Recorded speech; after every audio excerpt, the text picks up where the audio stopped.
दोस्तों, कल हमने देखा कि जैसे युवराज हवेली के दरवाजे से बाहर निकला, उसके सामने एक शानदार गाड़ियों का काफिला था। उन गाड़ियों के बीच में खड़ा था शहजाद, जो पहले से युवराज का इंतजार कर रहा था। उसकी आंखों में एक अजीब सी चमक थी, जैसे उसे पहले से पता हो कि आगे क्या होने वाला था। युवराज बिना कुछ बोले सीधे ही गाड़ी की ओर बढ़ा और पिछली सीट पर बैठ गया। शहजाद भी तुरंत गाड़ी में बैठा और ड्राइवर को इशारा किया, चलो एयरपोर्ट की तरफ। गाड़ी तेजी से हवेली से दूर निकल गई। सड़कें अभी भी रात की ठंडक में डूब गई थी। हल्की हल्की ठंडी हवा गाड़ियों से खिड़की से टकरा रही थी। अंदर युवराज चुपचाप बैठा था। उसकी आंखें सड़क पर थी, लेकिन दिमाग कहीं और ही था। अभी काव्या का फोन भी आया था और उसने बताया था कि टीना और बिंदु सही सलामत घर पर पहुंच गए थे। अब आगे दोस्तों, 272वें एपिसोड में आपका स्वागत है। चलिए शुरू करते हैं कहानी। युवराज ने एक गहरी सांस ली, मानो बहुत बड़ा बोझ उसके कंधों से हट गया था। लेकिन उसके चेहरे पर कोई भी अभी राहत नहीं आई थी, बल्कि उसकी आंखों में एक नई चमक थी, प्रतिशोध और रणनीति की। शहजाद, हम सीधे एयरपोर्ट जा रहे थे, लेकिन उसके बाद हम कुछ प्लान कर रहे हैं, युवराज ने ठहरते हुए लहजे में कहा। शहजाद मुस्कुराया। बॉस, आपको पता है मैं हमेशा आपके साथ हूं, लेकिन यह बताओ कि आगे करना क्या है। युवराज ने खिड़की से बाहर देखा और फिर धीमी आवाज में कहा, मैं मार्शल आर्ट चैंपियनशिप में हिस्सा लेने जा रहा हूं। शहजाद की आंखें चौड़ी हो गई। क्या बॉस, आप सच में चैंपियनशिप में उतरने वाले हो? यह तो पागलपन होगा। वहां सिर्फ सबसे खतरनाक फाइटर आते हैं। युवराज ने हल्की मुस्कान के साथ कहा, यही तो चाहिए था। अगर मुझे बलदेव रावत से मिलना है तो इकलौता रास्ता यही बचा हुआ है। इस बीच उधर मंत्री विश्वनाथ के चेहरे पर एक अजीब सी मुस्कान थी। ऐसा लग रहा था जैसे उसने कोई बहुत बड़ा खेल जीत लिया हो। उसने धीरे से अपनी जेब से फोन निकाला और एक नंबर डायल किया। कुछ ही सेकंड में कॉल उठाई गई और दूसरी तरफ से एक भारी आवाज आई। हाँ विश्वनाथ, बताओ क्या हुआ। मंत्री जी ने पूरे सम्मान के साथ जवाब दिया। हुकुम, आपका काम हो गया। मैंने आपके चैंपियनशिप के बारे में उसे बता दिया। अब आगे जो भी करना है वो आपको ही करना है। दूसरी तरफ से कुछ पल की खामोशी रही, फिर भारी आवाज गूंजी। अब तुम्हें कुछ नहीं करना। आगे जो भी करूंगा मैं खुद कर लूंगा। Thank you. इसके बाद हल्की सी हंसी सुनाई दी और फोन कट गया। मंत्री विश्वनाथ ने फोन को धीरे से बंद किया और आंखों में एक गहरा रहस्य छिपा लिया था। युवराज को अभी भी नहीं पता था कि एक बड़े खेल का वो हिस्सा बन गया था। उसकी हर चाल पहले से तय की जा रही थी और वो अनजाने में उस दिशा में बढ़ रहा था जहां से वापसी असंभव थी। लेकिन एक चीज जो किसी को नहीं पता थी, वो ये कि युवराज सिर्फ एक मोहरा नहीं था। वो एक ऐसा खिलाड़ी था जो खुद अपने चाले चलना जानता था। युवराज शहजाद के साथ एयरपोर्ट पर पहुंच गया। शहजाद ने पहले ही एक प्राइवेट जेट मुंबई के लिए तैयार करवा दिया था। थोड़ी देर में वो लोग टेक ऑफ करने के लिए तैयार थे। युवराज के दिमाग में अब भी मार्शल आर्ट चैंपियनशिप के बारे में विचार चल रहे थे। वो सोच रहा था कि कैसे उस चैंपियनशिप में भाग लेगा और जीत हासिल कैसे करेगा। यह सिर्फ एक चैंपियनशिप नहीं थी, बल्कि उसे अपने लक्ष्य तक पहुंचाने का एक जरिया भी मिल गया था। जैसे ही जेट ने टेक ऑफ किया, युवराज ने खिड़की से बाहर झांका। नीचे दूर दूर तक फैली रोशनियां धीरे धीरे नीचे छूट रही थी और उसकी आंखों में एक अजीब सी चमक उभर रही थी, कुछ पाने की ललक और कुछ खोजने का डर। उसने गहरी सांस ली और अपनी सीट पर सिर टकराया। शहजाद ने उसकी तरफ देखा और मुस्कुराते हुए कहा, बॉस, आप कुछ ज्यादा ही गहरे ख्यालों में खोए हुए लग रहे हैं। आप चैंपियनशिप के बारे में ही सोच रहे हो ना? युवराज ने गहरी सांस ली और कहा, हाँ, चैंपियनशिप के बारे में सोच रहा हूं। मुझे पता चला है कि मुझे इसी के जरिए बलदेव रावत तक पहुंचना होगा और मुझे कुछ भी करके बलदेव से मिलना ही है, वरना मेरे परिवार को पूरे को खतरा है। शहजाद ने उसकी तरफ देखा और सिर हिलाया। बॉस, मुझे मालूम है आप जो भी करेंगे वो पूरे दम के साथ करेंगे। मैं जानता हूं कि आप बहुत अच्छे फाइटर भी हैं, लेकिन आपको पता है कि यह आसान नहीं होगा। यहां तक कि मुझे मालूम है कि इस चैंपियनशिप में देश विदेश के बेहतरीन फाइटर हिस्सा लेते हैं।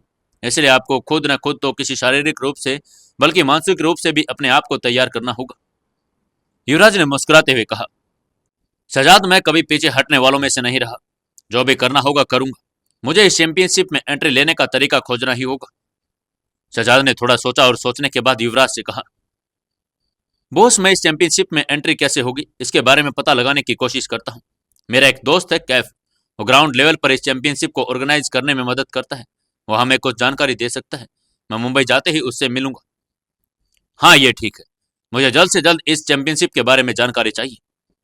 युवराज ने अपनी मुट्ठी कसते हुए कहा, बस मुझे बलदेव तक पहुंचना ही है।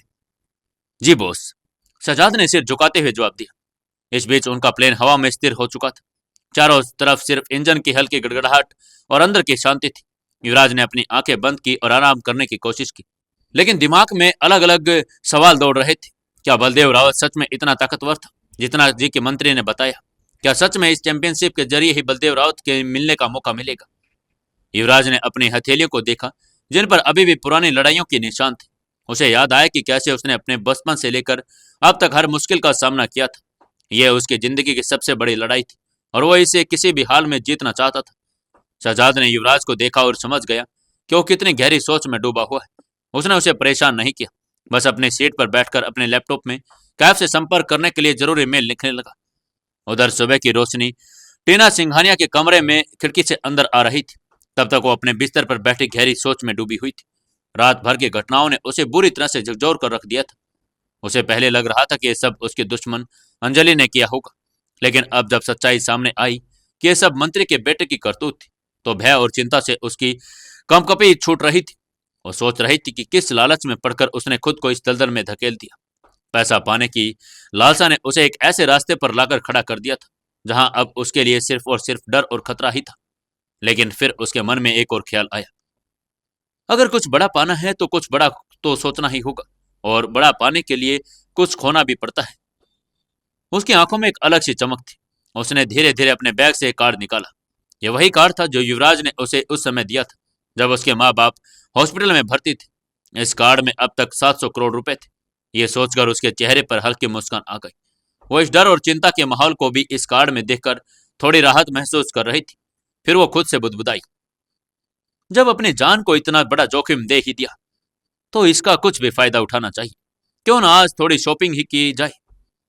इसी सोच में डूबी अपने ख्यालों में गुम थी कि अचानक कमरे पर कोई आ गया।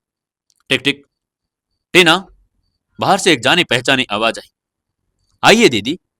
टीना ने तुरंत अपना कार्ड बैग में रखते हुए कहा और वैसे ही घबराई हुई दिखाने लगी। सामने वाला भी यही समझे कि अब भी डर के साए में जी रही है। उसके हाथ कांप रहे थे और वह सिर झुकाकर बैठ गई, मानो अब भी बीती रात की घटना का सदमा उसके दिल दिमाग पर हावी हो। कमरे में काव्या और उसके पीछे पीछे बिंदु दाखिल हुई। काव्या के चेहरे पर चिंता की लकीरें थी। उसने टीना को इस हालत में देखा तो उसकी चिंता और बढ़ गई। बिंदु जो हमेशा से अपनी गुरु माँ के साथ रहती थी, वह अब भी कॉन्फिडेंस से भरी हुई थी। भले ही वो कल टीना के साथ किडनैप हुई थी, लेकिन गुरु माँ के होते उसे किसी भी चीज का डर नहीं था। उसके चेहरे पर हमेशा की तरह हल्की मुस्कान बनी हुई थी। वह अपनी गुरु माँ के अगले आदेश का इंतजार कर रही थी। काव्या ने टीना के करीब आकर प्यार भरे लहजे में कहा, क्या हुआ टीना, तुम अभी भी इतनी डरी हुई क्यों हो? अब हम अपने घर पर हैं, बिल्कुल सुरक्षित। तुम्हें डरने की कोई जरूरत नहीं। बाहर आओ, कब तक इस कमरे में यूं ही बैठे रहोगे? चलो हम शॉपिंग के लिए चलते हैं। काव्या की बात सुनकर टीना के चेहरे पर हल्की सी मुस्कान आ गई। उसे ऐसा लग रहा था जैसे काव्या ने उसके मन की बात कह दी हो, लेकिन वो तुरंत हामी नहीं भर सकती थी। अगर उसे अपना नाटक जारी करना था तो उसे थोड़ी देर और तक घबराया हुआ दिखाना होगा। उसने अपना अभिनय जारी रखते हुए कहा, नहीं दीदी, मुझे कहीं नहीं जाना। मुझे बहुत डर लग रहा है। कल भी जब मैं और बिंदु शॉपिंग के लिए गई थी, तब भी हमारी शॉपिंग पूरी नहीं हो पाई और ये सब हो गया। अगर आज भी कुछ हो गया तो? नहीं, मैं अब कहीं नहीं जाऊंगी। अब तो मैं घर से बाहर भी नहीं निकलूंगी कभी। उसकी आवाज कांप रही थी। न जाने वो कब कहां से कहते हुए उसकी आंखों में आंसू भी वो लेकर आ गई। फिर उसने बिंदु की तरफ देखा, जो पहले से उसी तरह पूरे साहस के साथ खड़ी थी। बिंदु ने भी उसकी आंखों में देखा और उसके पास जाकर कहा, देखो टीना, गुरु माँ के होते हुए हमें कोई भी हाथ नहीं लगा सकता, इसलिए डरने की कोई जरूरत नहीं। चलो हम गुरु माँ के साथ शॉपिंग पर चलते हैं। अब टीना ने भी ज्यादा नाटक नहीं किया और धीरे से बोली, ठीक है बिंदु, तुम्हें देखकर मुझे हिम्मत मिल रही है। चलो चल लेते हैं। लेकिन अगर हमें जरा भी खतरा महसूस हुआ तो हम किसी से पंगा नहीं लेंगे और सीधा घर लौट आएंगे। इससे पहले कि बिंदु उसकी बात का कोई जवाब देती, काव्या ने बीच में ही बोल दिया, जैसा तुम कहोगी वैसा ही होगा। अब तुम्हें इस डर को अपने मन से निकालना होगा और मुझे बताओ कि तुम्हें सबसे ज्यादा क्या पसंद है। आज हम वही शॉपिंग करेंगे। काव्या की बात सुनकर टीना ने हल्की मुस्कान के साथ जवाब दिया, मुझे सबसे ज्यादा ज्वेलरी का शौक है, वो भी कस्टमाइज, स्पेशल एडिशन। लेकिन पैसों की कमी की वजह से कभी खरीद नहीं पाई। इससे पहले कि टीना अपनी बात पूरी कर पाती, काव्या बीच में ही बोल पड़ी, तो फिर तय रहा, हम सबसे पहले शोरूम पर चलते हैं और आज तुम्हारे लिए शॉपिंग करेंगे और बहुत अच्छी अच्छी ज्वेलरी लेकर आएंगे। तुम जल्दी से तैयार हो जाओ, हम दोनों हॉल में तुम्हारा इंतजार कर रहे हैं। ये कहते ही काव्या और बिंदु कमरे से बाहर निकल गई। टीना खुशी के साथ अपनी तैयारियों में लग गई। क्या आज भी कोई दोबारा से कांड होगा? या फिर वो शॉपिंग अच्छे तरीके से कर पाएंगे, और युवराज मार्शल आर्ट चैंपियनशिप में हिस्सा लेने के लिए क्या क्या करेगा। जानने के लिए जुड़े रहिए अपनी इस कहानी बेमानी मोहब्बत के साथ।